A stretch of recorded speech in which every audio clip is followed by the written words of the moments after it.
Exclusivity is big at Disney World, and there are some experiences that just may not be doable on your first, second, third, fourth, or even fifth trip, which means it gets added to your Disney World bucket list. So we asked our readers, what's on your Disney World bucket list? All right. We all here at AllEars and Disney Food Blog, special shout out to DFB Dustin for being in today's episode. All of us, I think we would consider ourselves Disney experts when it comes to Disney parks. But even us as experts who go weekly, almost daily to the parks, there are still some things that we ourselves have not done. And I think we should talk about those today. Maybe some very exclusive, rare experiences and things that would be on our Disney bucket list. So let's talk about those super fun experiences. Who wants to go first? I will go first. And what's very interesting about this, this is, of course, what we heard our readers say, but I'm really, really excited about this one because all the times that I've been to Disney World and done a lot of the attractions and the restaurants and the food, I've never done this before. And I know it's a build-up, so I'll just kind of let you know what it is. Behind the scenes or specialty tours.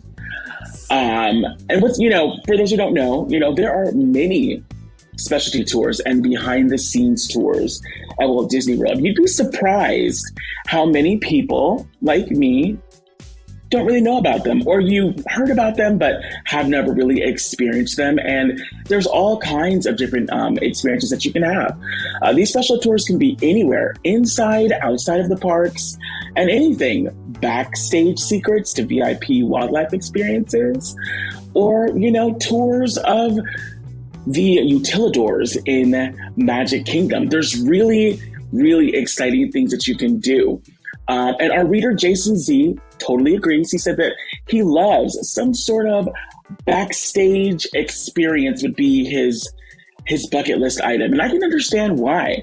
One of our favorites is the behind the scenes tour, where you literally go backstage on a fan favorite attraction, Living with the Land. And you guys, like I think we can all agree that Living with the Land is probably one of the best OG Epcot attractions. You've got the nostalgia, you've got that water smell, everything about that attraction just makes me happy.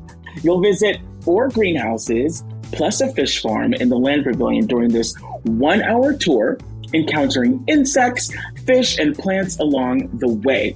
They'll even teach you plant growing techniques, including hydroponic, soy-free gardening. That's a word.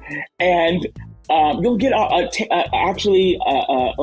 take-home handout, that will help you be a better gardener at home. So if you're into gardening and you're into that, this might be the tour for you. And one highlight actually is the chance to release ladybugs.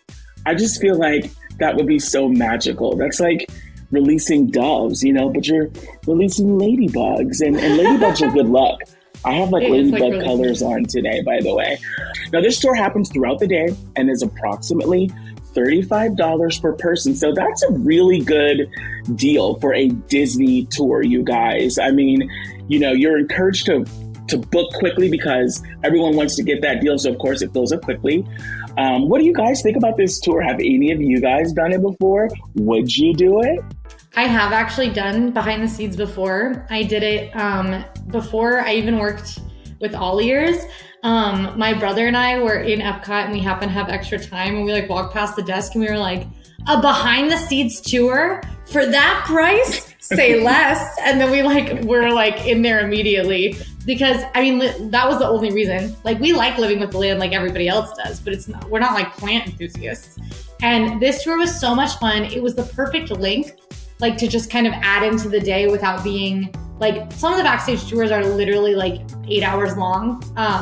This one is much shorter than that. It's very easy to just add into your Epcot day if you have a little extra time. It's about the length. It's shorter than a dining reservation would be. So it's really easy to add in.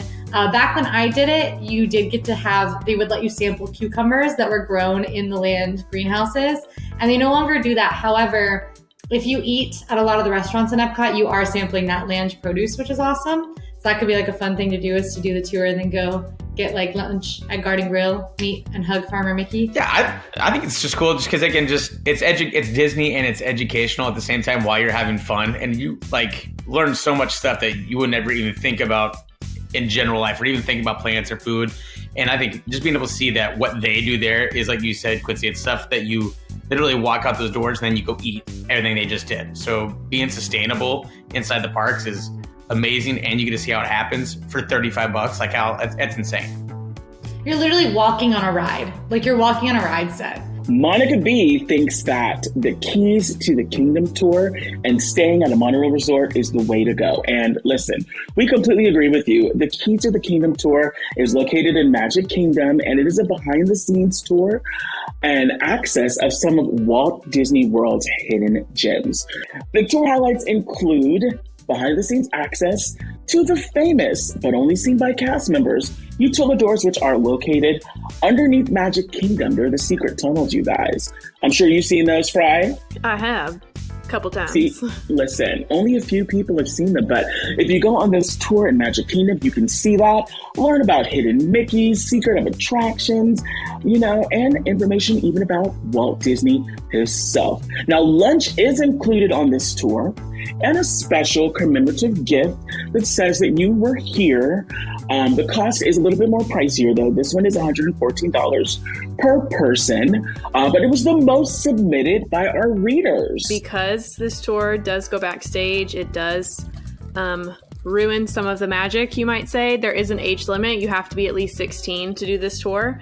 So I actually haven't done it yet because my family has been waiting until my younger brother turned 16, which he just did back in March. So possibly on the next Disney vacation, we might look into it. But you do go in the utilidors. I will say a lot of people have this idealized fantasy about the utilidors. They're not that great. They're not that cool. They're a little smelly. A little? But I understand before being a cast member, you're like, ooh, I want to go backstage. I want to see it. I want to be there. I want to experience it. So I understand. And then, of course, I became a cast member and I was like, oh, okay, cool. But if you do want to see a little sneak peek into what the utilidors look like, you can watch my Secrets of Main Street video already up on the channel. And I show you a little bit of behind the scenes. I haven't done Keys to the Kingdom, but I did do a tour that's no longer around called Backstage Magic, which Backstage Magic was the biggest tour that you could take. It had elements of Keys to the Kingdom, but it went to all 4 parks, as well as many of the behind the scenes experiences outside of the parks. It was a 7-hour tour. We went behind the scenes at Haunted Mansion and saw a ride vehicle and how it worked. We went behind the scenes at American Adventure, which was actually my favorite part, to see how the different stages raise and lower with all those different animatronics on them and like why that building is so big. So I saw the backstage of that. These tours are splurges for sure. Like at the time, I think that one was around $260 per person. And obviously they kind of like something like that, especially would go in place of a park day. A lot of these tours might not even include park admission. So you're stacking sort of the spend. But I think these behind the scene tours for people who are really Disney versed, I think they're a great bucket list option. Like if you've never, like if you want to see Disney World a whole different way, if you are like, so you've seen the magic a million times, you want a little bit more, I think these backstage tours, these more expensive ones like Keys to the Kingdom are a great way to like really take it to the next level. Keys to the Kingdom is definitely on my bucket list. I think it's cool. I'd love to do it as a guest too, because I mean, as like you said, as past cast member, you do it, and it's more about work and stuff like that. But be able to watch them do this, because if I'm not mistaken, this is like a morning into afternoon tour with the lunch included. I mean, for $114, you're getting lunch and a gift, and you get to have all this experience and get to learn about everything up on the windows on Main Street, even down below. I think it's hands down, if it's something you get your hands on, get a ticket on, it definitely will blow it away for anybody that wants to learn more about being the park that's already, you said, had the magic. While we're on that point, if you're looking for even more magic, there is one final tour we're going to talk about. And for Bonita F, our reader, she agrees that it has to be the Wild Africa Trek Tour. Now, this tour really, really seems like it would be a lot of fun. The Wild Africa Trek is a 3-hour tour of the Safi River Valley, an area of Animal Kingdom Park that is typically unseen by guests. Now, this tour offers amazing and very close views of many animals that call Animal Kingdom home. So you're looking at giraffes and rhinos and hippos and crocodiles. I don't know about that last one. They may make an appearance on this tour, which combines walking and riding in a safari vehicle, including the crossing of an open bridge. Now, this one is a little bit more pricier, you guys. The price is approximately $199 to $249, depending on the day. But a photographer does come with you, and they are able to capture all the magic and get really great pictures. I have not done this. I know Emma's done it, and Emma absolutely loved it. This is definitely a bucket list item for me. I love Animal Kingdom. That is my jam. And this seems like something I'd love to do. What do y'all think? I want to do this so badly. This is actually, I've asked to do it for my birthday this year. My birthday's in July, and I really want to do, it's going to be hot. I don't care. I really want to do the Wild Africa Trek. Because I love Kilimanjaro Safaris is one of my favorite rides in Disney World. I think it's like the best part of Animal Kingdom. It's so unique.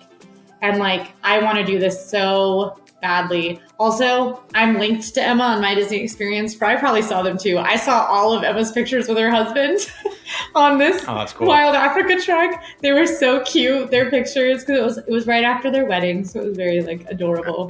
But yeah, I really want to go for my birthday. Yeah, I think out of everything, that's the one I would definitely want to do. I mean, that park, Animal Kingdom's like my fourth favorite park, but when we do go, the one thing I have to do is the safari.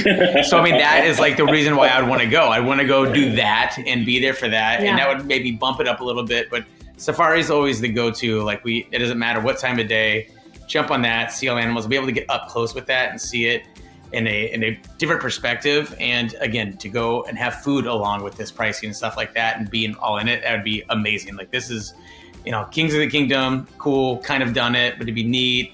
And the plants and stuff and seeing all that stuff in Epcot. But this, I think, the animals and be able to catch them, like, I think it'd be amazing. With the photographer, mind blowing. So as you guys can see, there are so many cool tours that you can do, ranging at different price ranges. Make this a part of your trip. If you frequent Walt Disney World, this may be a way to have sort of a refreshing or a renewal or do something different to bring another element of magic. So I can see why this is definitely a bucket list item, and it is definitely my bucket list item. Next, I want to hear from DFB Dustin. What is on your Disney bucket list? Well, on my, or at least on Amy, Gio's, and Sherry's bucket lists, is staying in the Cinderella Castle suite. Now, this is something you may not be able to book or do. You typically have to win this or get invited to go do it. However, I know there are ways to get up there and have special moments inside the suite. You may not just be able to stay the night there, but it is like the most exclusive Disney World hotel experience. It's an apartment left unfinished, but eventually turned into an office space. And then in about 2006 or so, the Year of a Million Dreams celebration, Cinderella Castle Suite was finished, and it is there for everybody or some exclusive people to enjoy. Unfortunately, you can't pay, again, to stay in this room, but is this something that you guys think that you would really want to do? Now, I've heard some rumors about the place. I actually know some people that actually got engaged in the suite. I hear that it is fairly tiny, compared to other, high-end rooms and suites inside all the Disney hotels. I know that it seems to have a really nice hot tub in there and a nice little sunroom, but it does. I think it has 2 queen beds in there. It's decorated and it's super gorgeous on the inside. So it may be a little bit fancy for my blood, but what do you guys think? Is this something that you would want to go do? I know Amy, Gio, and Sherry want to. Yes, absolutely. I will say this. I don't know what this says about me, but I have this vivid memory of seeing the picture on Instagram of Katy Perry eating pizza in the Cinderella Castle suite, and I instantly hated Katy Perry. I was like, why does she get to do that and I don't? Like, obviously they're not going to ask me. This was years ago, way before AllEars, like nothing. Why would they ask me to do that? And I got mad at Katy Perry, and now I have beef with Katy Perry because she's staying. That's like when you want to like date a celebrity and they start dating another celebrity, and you're like, are you serious? Like, I was right here the whole time. I would love, I honestly don't even feel the need to stay there. I'd love to just step foot inside and see it just because, I've seen the pictures. It's so beautiful. But I've heard that when you stay there, you have a personal attendant and you can leave the room and go out into the park accompanied by a personal attendant whenever you want. So at 4 a.m., if you wanted to go stroll through Frontierland and Adventureland, you could let your personal attendant know and they would take you out for a walk through the park. So, Quincy, why did we not do that during no sleep? Then you could just... So it's true. Why didn't we do... I mean, a couple of reasons. For one, we're not Katy Perry. Even you and I put together are not Katy Perry. Yeah. That's the first big one. And I can think of a few more, but yeah. If someone watching this video can get us in there, I will do no sleep again. I won't ever sleep again if you can get me into the Cinderella Castle suite. If you're going to stay in this room, why would anybody want to sleep anyway? You get to experience this. You only have a short amount of time in it. It's one of those that you just have to live on coffee and Red Bull the entire time and be able to, really just soak it all in. And magic. I'd be cosplaying in there like I am a royal prince. I'd be I'd have 7 outfit changes. It'd just be a whole experience. It's so magical. And I feel like this experience is every true Disney fan's dream, right? Yeah. It is the unattainable, unreachable magic that comes along with status or sweepstakes that we all desire and want so bad. Miss Quincy, what else can we come up with that we've said tours and Cinderella Castle Suite? What else can you add to this Disney World bucket list conversation? So another really common one from our readers, which is actually something that I have done, but a lot of people have not, and a lot of people consider it bucket list, is eating at Victoria and Albert's. This restaurant is one of the most exclusive dining experiences, not just in Disney World, but in all of Florida. It's perfect for a fancy evening or a really special date night or a really special occasion. And it is actually one of the 3 most critically acclaimed restaurants in all of the state and has been recognized by the Michelin Guide as well. So an incredibly fancy restaurant. Dina S. said her bucket list, V&A's for a romantic celebration dinner one day. Susan L. also said Victoria and Albert's for their finest dinner that Disney World has. This is a very, very fancy dinner. It's very experiential, and it does feel worth the money when you do it, if that's the kind of thing that you're interested in. But it's kind of iffy on whether or not it would be the kind of thing you're interested in. That's sort of up to you. It might be better for you to spend a fraction of that at somewhere like California Grill, where you're eating one entree, but it's still fine dining, but you get a view of the fireworks, and then you can spend more money elsewhere in the parks. Or on one of these tours, that we talked about earlier, that might be something more your speed. It's also a very small restaurant, which helps add to the experience. There's typically a live musician. When I went, there was a live violinist while we were there. The main dining room has 2 seatings per evening, so the seatings happen at the same time, and you can go and get the chef's tasting menu. Guests receive personalized menus. I still have mine. I just moved, hence my very blank background. And I literally, in my keepsakes, I was carefully moving my Victoria and Albert's menu that says Miss Quincy Stanford and has my personalized Victoria and Albert's menu. They call you ahead of check-in to make sure that they have all of the information about you and if you have any special dietary requests, and that they have the right name so that they can develop your menu. Your waiter and you become tight by the end of the night. It's tight, but in a fancy way. It's a very secluded, very experiential, incredibly expensive experience.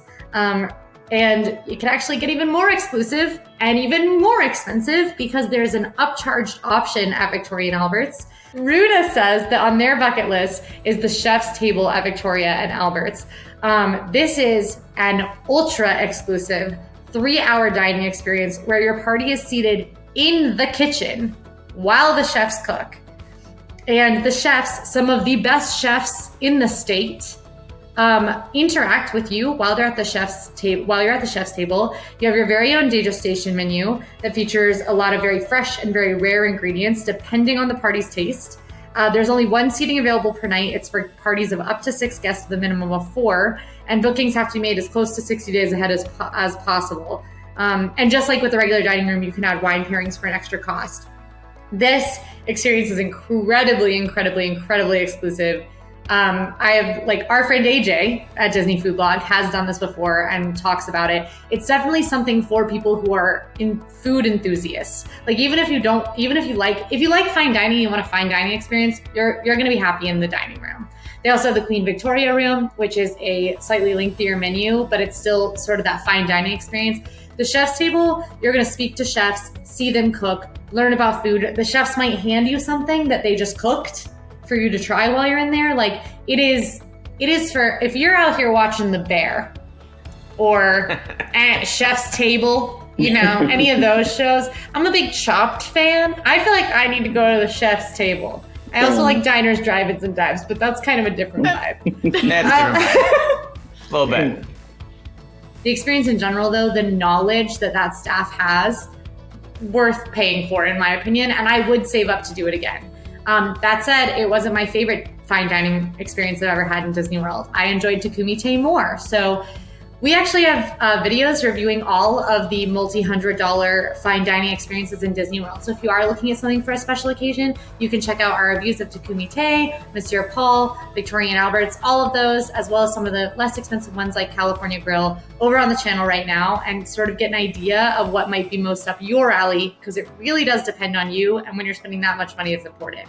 But what do you guys think? I don't know if any of you guys have been to Victoria and Albert's. Do you guys want to go to Victoria and Albert's? Do you think it would be up your alley? I think we're on. I mean, why not? And if you're going to do it, I think it's also go big or go home. I mean, get the chef's table, do the chef's table, enjoy it, have that full experience. Because I think that I was in the restaurant business for 20 years. So just being able to be around what is going on at that high level is insane. And you just never get to see that part of those people working, and they're so interactive with the guests. I've done other chef tables. Like, if you're here on vacation and you don't want to do that and you want to do a chef's table, there's a place in Winter Garden that's not too far away from the parks that you can go and experience the same kind of atmosphere, but not as the quality as here. And I would hands down give me some fresh, right off the grill Wagyu A5 and let me just melt my mouth like butter and just enjoy life, hands down. I have an ascot that I've been saving for a special occasion, and I feel like this would be that. Okay, and I have that was the most RJ sentence I've ever heard in my entire life. It's so I have an ascot I've been saving for a special occasion. I think me and RJ needed to go out to a dinner when he's in town next time, because I always try to dress the part in my own way, and I can see you dressing the part in your own way, and it'd be a great experience for us to go just show up at the door, like ready to go, and these people are like, "What is going on here?" It's awesome. It'd be beautiful. Dustin, I'm ready. I have an outfit for every occasion, and let me just tell you, I would want to be at that chef's table with you, because I'm with you. Like, being able to see like these incredible chefs work up close, man. Pinkies out all the way, okay? I'm here for every bougie vibe. What is that sea urchin? Oh, where was that locally sourced? Oh, nice, wonderful. See, I'm that guy, so I'm here for it. Fake it till you I make watched it. That video.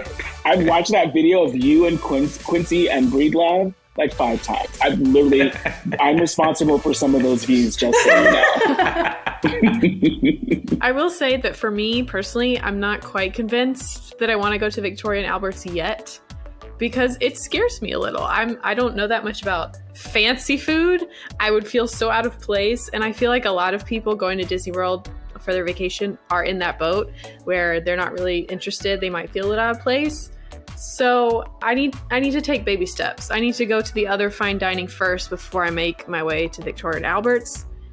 But with that being said, if someone came up to me and was like, "Hey, Fry, you want to go to V&A's with me for free?" I'd say, sure. So I think I just got to work my way up to it, because I really they would set something down in front of me. I would say, "What is this? I don't know what it is." Yeah, I'm a fine dining gal, and it was intimidating for me. Like, I've been to a lot of fine dining, and that one was the most intense that I've been to. If you like this video, please click on that thumbs up and don't forget to subscribe. We have videos coming out every day, and if you click on that notification bell, you'll always get an alert when the new video is up. And also be sure to visit AllEars.net, where you can read other people's reviews and write your own reviews about your experiences in Disney World. If you have some thoughts, we want to hear them. Comment below. This is Chris for AllEars.net. See you next time.